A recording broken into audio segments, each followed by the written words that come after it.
boa noite, então, a todas vocês. O meu muito obrigada pelo convite para fazer parte desse Conectando-se à Maternidade. A gravidez é um momento único e mágico. Não existem duas mulheres no mundo que tenham passado pelas mesmas sensações e pelas mesmas mudanças que acontecem na gravidez. A gravidez é responsável por grandes transformações físicas e emocionais para a mulher. Essas alterações são provocadas pela ação de hormônios em todos os órgãos do nosso corpo. Esses hormônios, eles nos preparam para abrigar o feto e para parir o nosso bebê. E ela está relacionada com um monte de sintomas. Então, a gestação compreende desde o momento que uma vida é concebida, ela cresce, ela floresce e ela nasce na vida de todas as mulheres. E isso traz um monte de sintomas. Então, a grávida tem um monte de saliva, principalmente no início da gravidez, ela sofre de dores embaixo do ventre. É normal a gente ter cólica como se a gente fosse menstruar de um momento para o outro, mas essa cólica não é acompanhada de nenhum sangramento. A grávida tem dores nas costas, tem náusea, tem tontura, tem distensão abdominal e excesso de gases, tem irritabilidade, tem choro fácil. São sintomas muito parecidos, inclusive, com o DTPM, né? Porque o hormônio que nos inunda, um dos hormônios que nos inunda durante a gravidez é a progesterona, que é a responsável pela TPM da mulher. A mulher tem dor mamária, o seio aumenta de tamanho, ela começa a perceber movimentos do bebê depois de 20 semanas. Muitas percebem um escurecimento do mamilo, da areola da mama e da vulva. A axila pode ficar mais escura também. Muitas gestantes sofrem de constipação intestinal, uma sensação de cansaço, sono constante, vontade de dormir. A gente precisa urinar o tempo inteiro, isso toda mulher que é mãe sabe, e as que estão gestantes também sabem, porque isso quase todas sentem.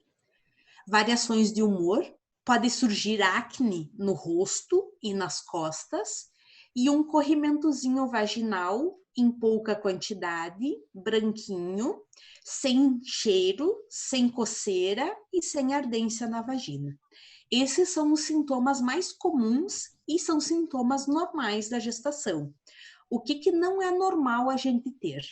Sangramento, perda de líquido, que fica escorrendo na calcinha, que molha a roupa. Depois que o bebê começa a movimentar, após as 20 semanas, não é normal que o bebê passe muitas horas sem se movimentar. Então, se a mulher tiver qualquer um desses sintomas, ela tem que entrar em contato com o seu médico, porque pode ter alguma coisa que não esteja bem. Então, a gente costuma dividir a gestação em 3 partes, né? Essas partes a gente chama de trimestre. O primeiro trimestre, o segundo e o terceiro.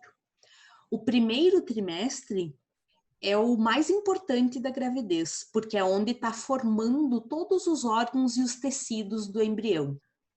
Essa fase, a mulher não tem muitas alterações ainda no corpo, a gente não percebe ainda a barriga, são os 3 primeiros meses de gravidez, né? E é muito importante que a mulher não tome nenhum medicamento, não faça nenhum tratamento estético, nenhum procedimento invasivo, sem que o seu médico tenha liberado, porque muitas substâncias podem provocar malformação nos tecidos embrionários. O segundo trimestre é quando a barriga começa a aparecer, quando o feto está desenvolvendo esses órgãos, então, que já estão formados, e a gente começa a ver mudança no corpo da mamãe.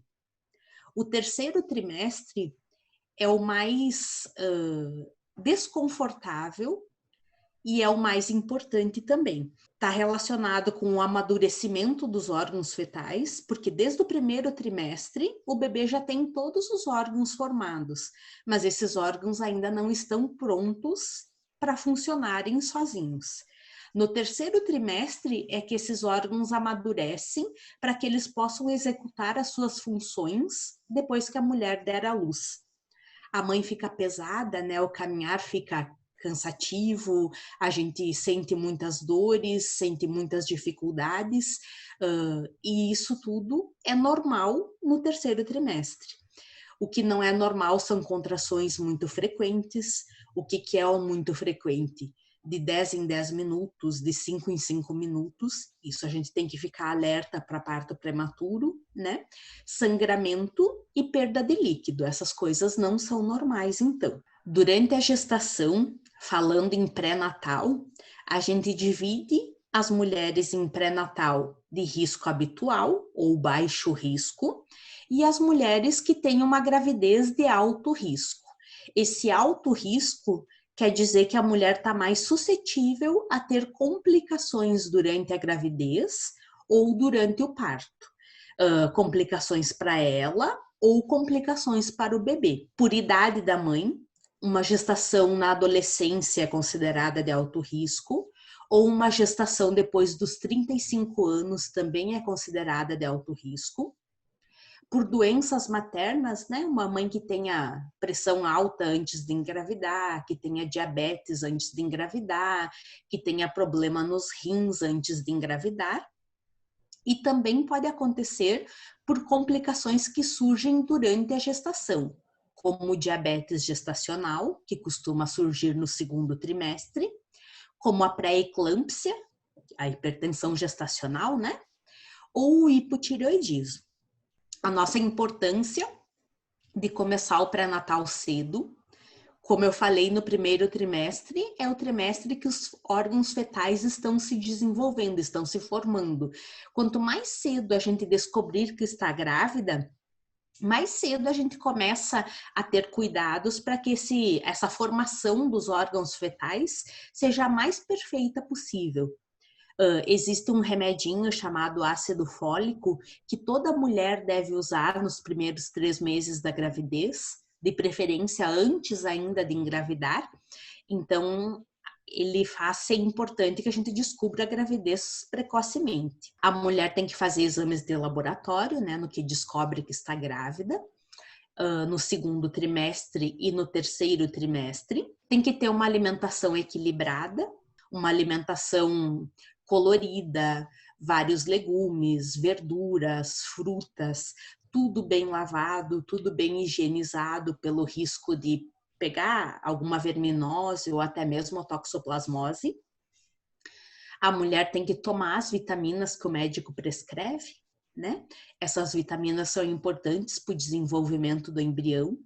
A gente sabe, por exemplo, que o ômega 3 está relacionado com maior índice de quociente de inteligência nos bebês, então é importante que a mulher tome esse tipo de vitamina. A mulher não pode beber bebidas alcoólicas. O álcool tem uma ação maléfica sobre a gravidez. Não existe dose segura de álcool para que a mulher tome. Qualquer quantidade de bebida pode provocar alterações no desenvolvimento do feto e, inclusive, gerar uma síndrome que a gente chama de síndrome alcoólica fetal, onde a coisa mais grave seria retardo mental. Então, bebida alcoólica está longe de gestante. Fumar nem precisa falar, né? A gestante não deve fumar. E a gestante deve procurar o dentista, porque na gestação muda a acidez da boca, muda o pH do estômago e as mulheres estão mais suscetíveis a ter problemas na gengiva e nos dentes. As de alto risco são aquelas que correm mais risco da gravidez ter alguma intercorrência, de repente o neném ter que nascer antes do tempo, de repente apresentar baixo peso ou ganho de peso insuficiente. Então, as grávidas de alto risco precisam de um acompanhamento mais frequente do seu médico, precisam respeitar as orientações médicas. Se o médico falou que precisa de repouso, por exemplo, Repouso não é limpar a casa, repouso não é fazer faxina, muito menos repouso é viajar para visitar algum parente. Se tem que fazer repouso, tem que fazer repouso. Se tem que evitar excesso de sal, por exemplo, tem que evitar excesso de sal. Se a grávida desenvolve um diabetes e precisa evitar doces e carboidratos, ela precisa evitar doces e carboidratos. E cada caso é um caso. Por exemplo, uma gestante com pressão alta, as recomendações são diferentes do que uma gestante com diabetes na gravidez, do que uma gestante com problema na tireoide da gravidez. Então, a gente tem que particularizar o assunto para cada gestante para que a gente possa dar as orientações corretas. Então, na gestação, é normal a gente ter muitas dúvidas, é normal a gente ter insegurança, é normal a gente ter medo, porque tudo é desconhecido, né? A gente comenta sobre a gravidez e tem um monte de gente para dar palpite, né? Ou a tua barriga tá grande demais ou ela tá pequena demais. Ou você ganhou peso demais ou você não tá ganhando peso suficiente. Ou o neném pode chegar na próxima mudança de lua ou o neném tá passando do tempo. Então, existem muitas dúvidas, muitas incertezas durante a fase da gestação e a gente tem que saber lidar com isso. É importante que a gente tenha um obstetra em quem a gente confie para poder seguir as orientações desse obstetra, para poder conversar sobre as nossas dúvidas, sobre os nossos medos, sobre as nossas inseguranças, porque existe um risco de depressão na gravidez e existe um risco de depressão no pós-parto. Chorar durante a gravidez, toda mulher chora. Isso é esperado, isso é normal. Tem dias que a gente não tá se sentindo muito bonita, tem dias que a gente não tá se sentindo muito disposta, tem dias que a gente não tá se sentindo alegre. Então, é normal apresentar crises, episódios de choro isolados. Agora, quando a mulher começa a só ter vontade de chorar, a Fran vai abordar isso melhor depois, né? Mas quando a mulher começa a só ter vontade de chorar, quando ela não tá mais com vontade de efetuar as atividades dela do dia a dia, quando tudo virou um mundo cinza, a mulher tem que procurar ajuda para evitar ou até mesmo para tratar uma depressão na gravidez ou no pós-parto. O pós-parto não é um mar de rosas como a gente imagina, como a gente idealiza. As mães de primeira viagem que ainda não sabem, todo mundo passa por dificuldades. Quando a gente ganha um bebê, a gente nasce junto com esse filho e a gente tem que aprender todas os cuidados que o bebê precisa. E isso demanda tempo, isso demanda atenção e isso demanda emoções. E é normal a gente ter também algumas crises de choro no pós-parto.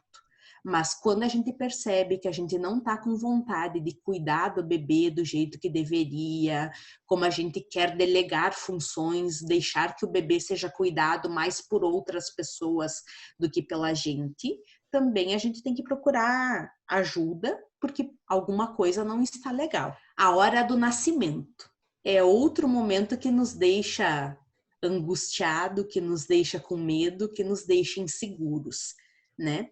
E a gente trata a nossa insegurança e os nossos medos com informação. Quanto mais a gente se informa, mais natural se torna o momento do nascimento.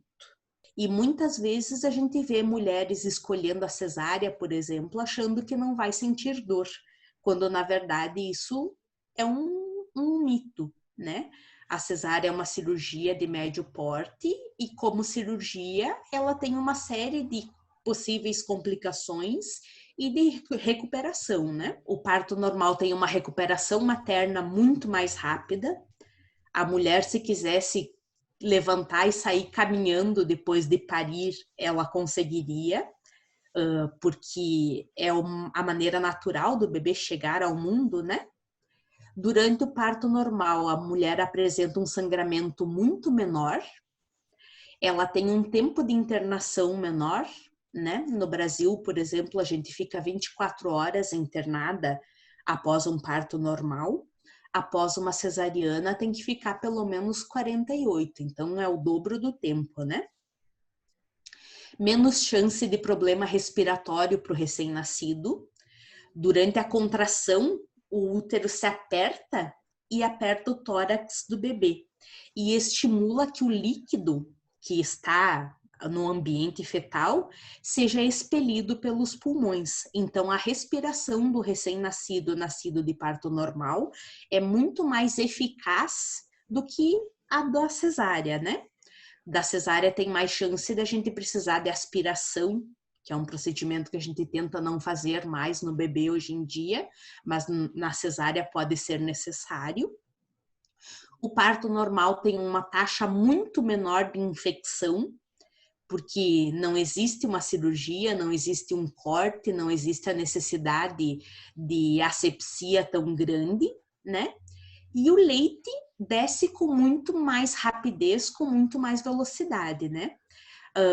No parto normal, a mulher consegue também ser mais ativa na golden hour, que a gente chama a hora dourada, que é a primeira hora pós-parto. Quando você ganha um bebê de parto normal, não precisam estar cuidando de você. Você está pronta para cuidar daquele ser que chegou ao mundo, que é o teu bebezinho. Então, a gente já pode pegar o bebê no colo logo após o parto, a gente já pode oferecer o seio ao nenê logo após o parto, coisas que na cesárea ficam mais demoradas, porque o neném vai ter que ver se precisa de aspiração, vai ter que ser atendido pelo pediatra e na maioria das vezes não consegue ficar o tempo todo com a mãe na sala de parto. A mulher que escolhe a cesárea tem que saber que ela está indo para um procedimento que tem maior sangramento. As mulheres chegam a perder em torno de meio litro de sangue uma cesariana, 700 ml às vezes, né? Uma taxa de infecção mais alta, tem uma incisão, tem que cortar 7 camadas até chegar ao bebê, essas camadas todas têm que serem suturadas após o nascimento, tem chance de rejeição do fio, cirúrgico, né?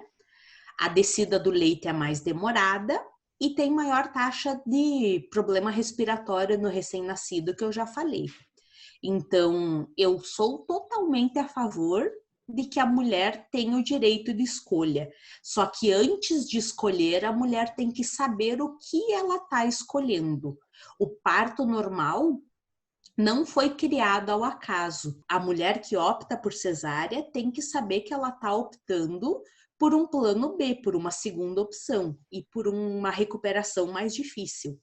Até que ponto uma mãezinha pode aguardar nesse momento, preocupada com o coronavírus, para buscar um atendimento, doutora Ellen? Depende do que a gente está falando. Por exemplo, um sangramento na gravidez nunca é normal. A gente tem que sempre procurar atendimento, mesmo com o risco que a gente está correndo de sair na rua, enfim, de se contaminar, né? Mas a gente pesa pelo risco que o sintoma provoca para a gravidez. Então, sangramento, perda de líquido, contrações muito frequentes são condições que têm que serem avaliadas por um obstetra para que sejam definidas as causas, feito o diagnóstico do que está acontecendo e poder fazer o manejo correto dessa gestante para não deixar um parto prematuro ou até mesmo algum problema para o bebê no futuro, né? Uma das gestantes, então, ela tem diabetes gestacional. O parto normal para ela, doutora, ainda pode ser uma opção? Sim, o parto normal é a melhor opção para o diabetes gestacional. O pulmão do bebê da mãe diabética é um pulmão que demora mais para amadurecer. E como eu falei para vocês, no parto normal o neném tem muito menos risco de doenças respiratórias do que na cesariana. né? Mas é óbvio que a gente tem que ponderar o peso dessa criança, né? E a diabetes gestacional, se ela não for bem controlada, ela aumenta o peso fetal. Então, o peso do bebê de uma mãe diabética costuma ser maior do que o peso do bebê de uma mãe que não tem diabetes. Então, a gente tem que ponderar tudo, né? Mas que se essa mulher queira fazer cesárea, que pelo menos ela dê oportunidade para o bebê para mostrar que está maduro. Ah, está muito grande o bebê, não vai dar para ser normal, porque está com um peso estimado de 4,8 kg. Vamos pelo menos deixar que entre em trabalho de parto para a gente provar que esse neném tem maturidade pulmonar. A partir de quantas semanas deve-se iniciar a ingestão de ômega 3 na gestação? Eu costumo prescrever ômega 3 no pré-concepcional já. Quando a mulher faz a consulta pré, eu já deixo o ômega 3. Mas se não, a gente, a partir de 20 semanas, começa um polivitamínico e nesse polivitamínico já tem o ômega 3 incluso. Então, para as gestantes que eu acompanho, eu deixo prescrita a partir de 20 semanas para todas. As gestantes que estão fazendo acompanhamento pelo SUS, as normas são um pouco diferentes. Eu tenho 10 anos de vivência pelo SUS, né? Então, no SUS, a gente costuma prescrever o medicamento que está disponível pelo SUS. Essas são as regras, normalmente, que se segue em posto de saúde, né? E o ômega 3, ele não é disponível pelo SUS. Então, as mulheres que querem fazer uso podem comprar o ômega 3 na farmácia e tomar, porque o ômega 3 não faz mal para nenhum tipo de gestação. Então, pode começar a tomar em qualquer fase da gravidez. Enjoos e vômito durante toda a gestação, isso é normal? Até que ponto acontecer? Tem mulheres que passam a gestação inteira vomitando. Pode acontecer. O que não é normal? Não parar nada no estômago. A mulher tenta tomar ou comer qualquer bebida ou qualquer alimento e aquilo não segura no estômago e a mulher precisa vomitar imediatamente após. Isso coloca a mulher em risco de desidratação e coloca a mulher em risco assim de não estar ingerindo nutrientes o suficiente para o desenvolvimento do feto. Isso a gente chama de hiperêmese gravídica. E se a mulher está vomitando excessivamente, é outro motivo que faz com que ela deva procurar o médico antes da consulta convencional. Se a primeira gravidez ela foi um parto cesáreo, uma cesariana, a segunda gravidez, enfim, o segundo pode ser um parto normal depois de uma primeira cesariana? Na grande maioria das vezes, sim. A não ser, como a gente costuma dizer, que a mulher emende um neném no outro. Eu tenho uma paciente que teve 2 bebês com diferença de 11 meses, um com o outro, né? Aí não dá tempo do útero cicatrizar, porque depois que a gente corta o útero para tirar o neném numa cesárea, a gente tem que suturar, que costurar o útero, né? E isso a gente costuma pedir para que as mulheres esperem 1 ano e meio para ter a próxima gestação. Se esse tempo entre uma gravidez e outra, entre um nascimento, entre um parto e outro, for menor do que 1 ano e meio, aumenta o risco do corte anterior da cesárea se abrir durante o trabalho de parto do segundo filho. Mas se não for este o caso, se uma mulher teve uma cesariana e dali 3 anos engravidou de novo, ela pode sim tentar o parto normal e o parto normal é considerado seguro. Para gestantes com problema na tireoide, doutora Ellen, esse problema pode causar algum risco para o parto ou para o bebê? Para o momento do parto, não. A tireoide, ela afeta o desenvolvimento dos órgãos fetais, principalmente o cérebro. Então, se a mulher tem problema de tireoide, ela tem que seguir as orientações médicas, ver direitinho qual a medicação que está prescrito. Tem tireoide que funciona em excesso, que a gente chama de hipertireoidismo. Tem tireoide que funciona muito pouco, muito devagar. a gente chama de hipotireoidismo. Quando a tireoide não funciona, a gente dá hormônio da tireoide para a mulher. Quando a tireoide funciona demais, a gente dá um remédio para frear a produção de hormônio pela tireoide, e isso afeta a gestação e o bebê em si, mas o nascimento não faz diferença ser normal ou ser cesáreo. E qual seria, então, doutora Ellen, um aumento de peso aceitável durante a gestação? Durante a gestação, o que a gente espera é que a mulher ganhe entre 8 a no máximo 14 quilos. A gente costuma também brincar com as gestantes, né? Que 11 quilos a mulher perde entre o parto e a amamentação. Do que ela ganhar a mais do que esses 11 quilos, ela vai ter que perder fazendo dieta e suando. Então, as mulheres que não querem se perder nessa questão do peso durante a gravidez, devem manter um ganho de peso de no máximo 14 quilos. Após os 35 anos de idade, a gravidez após essa idade, existem riscos reais? Ela nasce com os óvulos já prontos no ovário. Então, uma mulher de 35 anos tem óvulos de 35 anos mais os 9 meses de gestação, né? Então, conforme esses óvulos forem envelhecendo, existe um risco aumentado de doenças genéticas.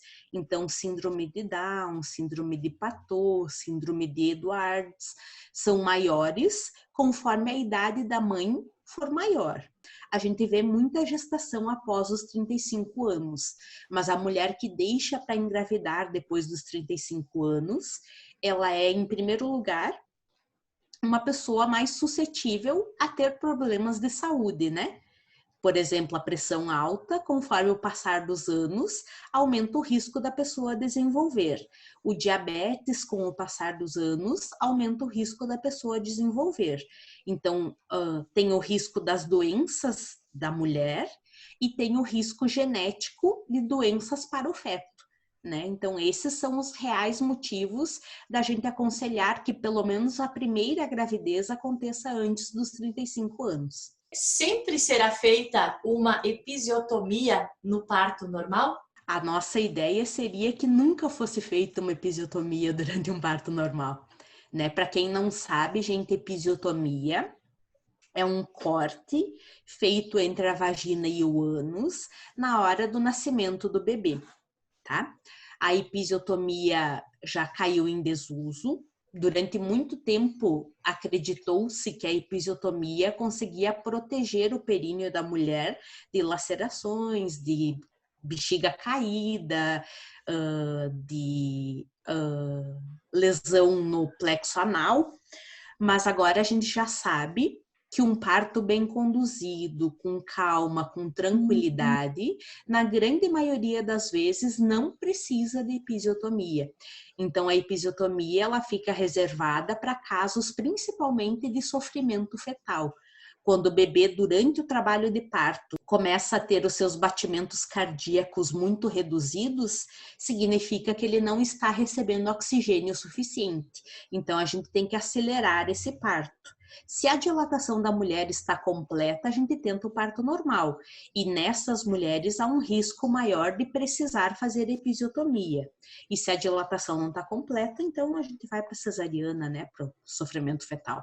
Existe um tamanho máximo ou específico para um bebê para considerar o parto normal para uma gestante com diabetes gestacional? Não existe fórmula mágica. O tamanho depende muito da proporção entre o tamanho do bebê e o tamanho da pelve materna, né? Na grande maioria das vezes, a gente consegue um parto normal tranquilo. Hoje, as maternidades têm adotado, sem método científico reconhecido, na verdade, o peso de 4 quilos, né? Então, se o bebê tiver 4 quilos para menos, dá para ser parto normal. Se tiver de 4 quilos para mais, o parto já seria um pouquinho mais sofrido. Então, se repensa na via de parto, né? Vai depender da dilatação da gestante? Vai depender da dilatação. Quando a mulher tem uma dilatação que está aumentando progressivamente com o passar das horas, é porque o neném está conseguindo encaixar nos ossos da pelve com facilidade, né? Quando a dilatação começa a trancar, que não aumenta mais a dilatação, tu examina às 8 da manhã, tá com 5 centímetros, às 10 da manhã tá com 5 centímetros, ao meio-dia tá com 5 centímetros, é um sinal que talvez exista uma desproporção cefalopélvica, ou seja, que o bebê não seja compatível com os ossos da pelve da mãe, e daí seja necessária uma cesariana, mas dá para ser tentado o parto normal se tem dilatação, sim. E sobre anestesia para o parto normal, doutora Ellen, é possível a senhora nos falar um pouquinho? Eu acho que a anestesia é necessária quando a dor faz com que a mulher pense em fazer cesárea. Se a dor faria com que a mulher mudasse de ideia e escolhesse uma cesariana, seria uma opção a anestesia de parto.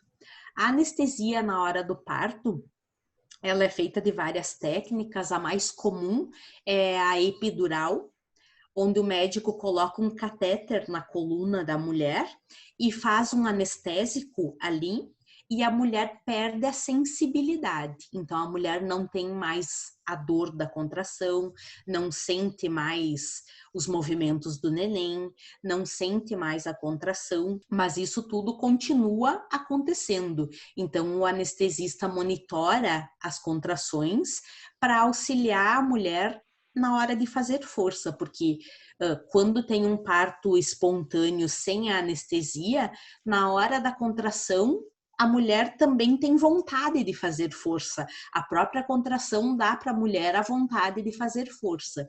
E no parto com anestesia, isso se perde, né? Então, pode ser um parto um pouco mais prolongado, pode ser um parto com maior chance de instrumentação, que é o uso de fórceps ou de ventosa, para a gente fazer a extração fetal. A gente deixa a anestesia como um plano a mais, vamos dizer, porque o plano B é a cesárea, né? Agora, quando puder ser tudo normal e não farmacológico, sempre é melhor para a mãe e para o bebê. Muito obrigada, então, pela oportunidade.